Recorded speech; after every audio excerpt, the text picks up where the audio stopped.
ఒకళ్ళ మీ దగ్గరికి వచ్చినా కూడా మీ మీద భక్తితో కాదు భయంతో వస్తున్నారు. ఇప్పుడు ఏపీలో బీజేపీ పొత్తు అంటే అక్కడ భయపడే పరిస్థితి ఉంది.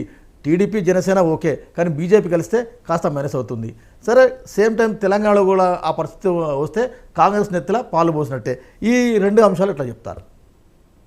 కోటేశ్వర గారి మాట ఎత్తి చెప్పారు కాబట్టి వారు అన్న మాటకి నేను ఒక మాట చెప్పదలుచుకున్నాను. ఏంటంటే ఈశాన్య రాష్ట్రాల్లో ఇవాళ ఉన్నటువంటి 7 సిస్టర్స్ ఏవైతున్నాయో అన్ని ప్రాంతాలు కూడా భారతీయ జనతా పార్టీ అధికారంలో ఉందండి. మణిపూర్ విషయాన్ని భూతద్దంలో చూపించాలనుకున్నా ఇవాళ అక్కడ కూడా ఆ రాష్ట్రంలో కూడా భారతీయ జనతా పార్టీ ఉందండి. అదేవిధంగా ఉత్తరాది రాష్ట్రాల్లో మనం చెప్పనటువంటి పరిస్థితి వాళ్ళు, ఎందుకంటే ఆ పరిధి దాటి మాట్లాడితే ఉత్తరాది రాష్ట్రాల్లో ఇవాళ భారతీయ జనతా పార్టీ విజయడంగా మోగించేటువంటి పరిస్థితుల్లోనే 303 సీట్ల యొక్క ప్రస్థానం కానీ, దక్షిణాది రాష్ట్రాల్లో నిన్న మొన్నటి అధికారంలో ఉన్నటువంటి కర్ణాటక కానివ్వండి, అప్పుడు కర్ణాటకలో జేడీయూతో కలిసి వచ్చేటువంటి సీట్ల శాతం కానివ్వండి, కేరళలో 18% ఉన్నటువంటి వాటి నుంచి ఈరోజు సంపాదించుకున్నటువంటి కొత్త సీట్లు కానివ్వండి, తమిళనాడులో వచ్చేటువంటి కొత్త సీట్ల వాతావరణం కానివ్వండి, తెలంగాణలో వచ్చినటువంటి ఓట్ల శాతంతో పాటుగా రేపు వచ్చినటువంటి ఎంపీలు ఇంకా పెరిగేటువంటి ఎంపీల పరిస్థితి కానివ్వండి, ఆంధ్రప్రదేశ్లో కూడా మేము ఒక కొత్త రకమైనటువంటి ప్రయత్నాలు చేస్తున్నాం. ఖచ్చితంగా ప్రజల నుంచి మన్నన పొందాం. దక్షిణాది రాష్ట్రాల్లో ఉన్నటువంటి బలాన్ని కూడా పెంచుకున్నటువంటి కార్యక్రమంలో భారతీయ జనతా పార్టీ ఉంది. ఇక్కడ అవకాశవాదం అంటే ఏంటంటే సమస్య, దశాబ్దాల పాటు వందల వేల మంది కార్యకర్తలను తుపాకీ గొళ్ళకి బలి చేసి వాళ్ళ రక్తంతో ఎర్ర జెండాని లేపి వామపక్ష యోధులు తెలంగాణలో ఏం చేశారంటే వాళ్ళ కాంగ్రెస్ ఆఫీస్ చుట్టూ తిరిగి ఒక పార్టీ ఒక సీట్ ఇస్తే చాలే బాబు అని చెప్పిన ఆ పార్టీ ఒక సీటు తీసుకొని పాపం వాళ్ళకి ఆ సాగిలు పడినటువంటి పరిస్థితి.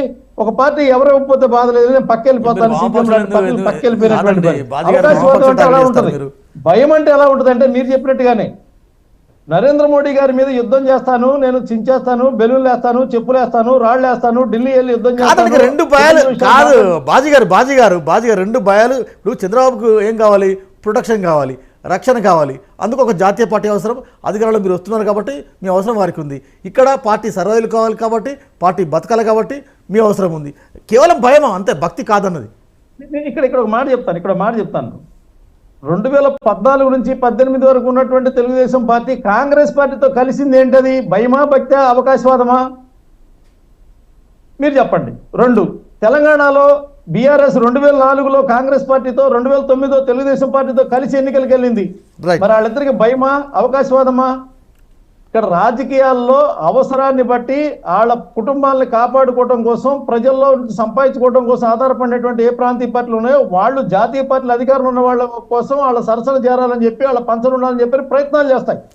భారతీయ జనతా పార్టీకి వాళ్ళు అలాంటి అవకాశవాద రాజకీయాలు చేయాల్సినటువంటి అవసరం లేదండి.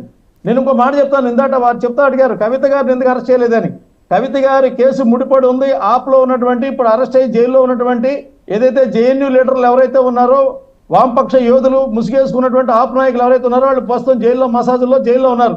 వాళ్ళ కేసులు ఇరుక్కున్నటువంటి కవిత బీఆర్ఎస్ పార్టీ అక్కడ ఆపు కాంగ్రెస్ తో కలిసి, ఇక్కడ ఆపు ఏదైతే బీఆర్ఎస్ తో కుంభకోణాల్లో కలిసి. అదేవిధంగా వారు చెప్తున్నటువంటి అంశం కాళేశ్వరం ప్రాజెక్టు, రాష్ట్ర ప్రాజెక్టు, అది 1,00,000 కోట్లు, అది పూర్తిగా రాష్ట్రం యొక్క సొమ్ము. మా మీద పోరాటం చేసినటువంటి మీరు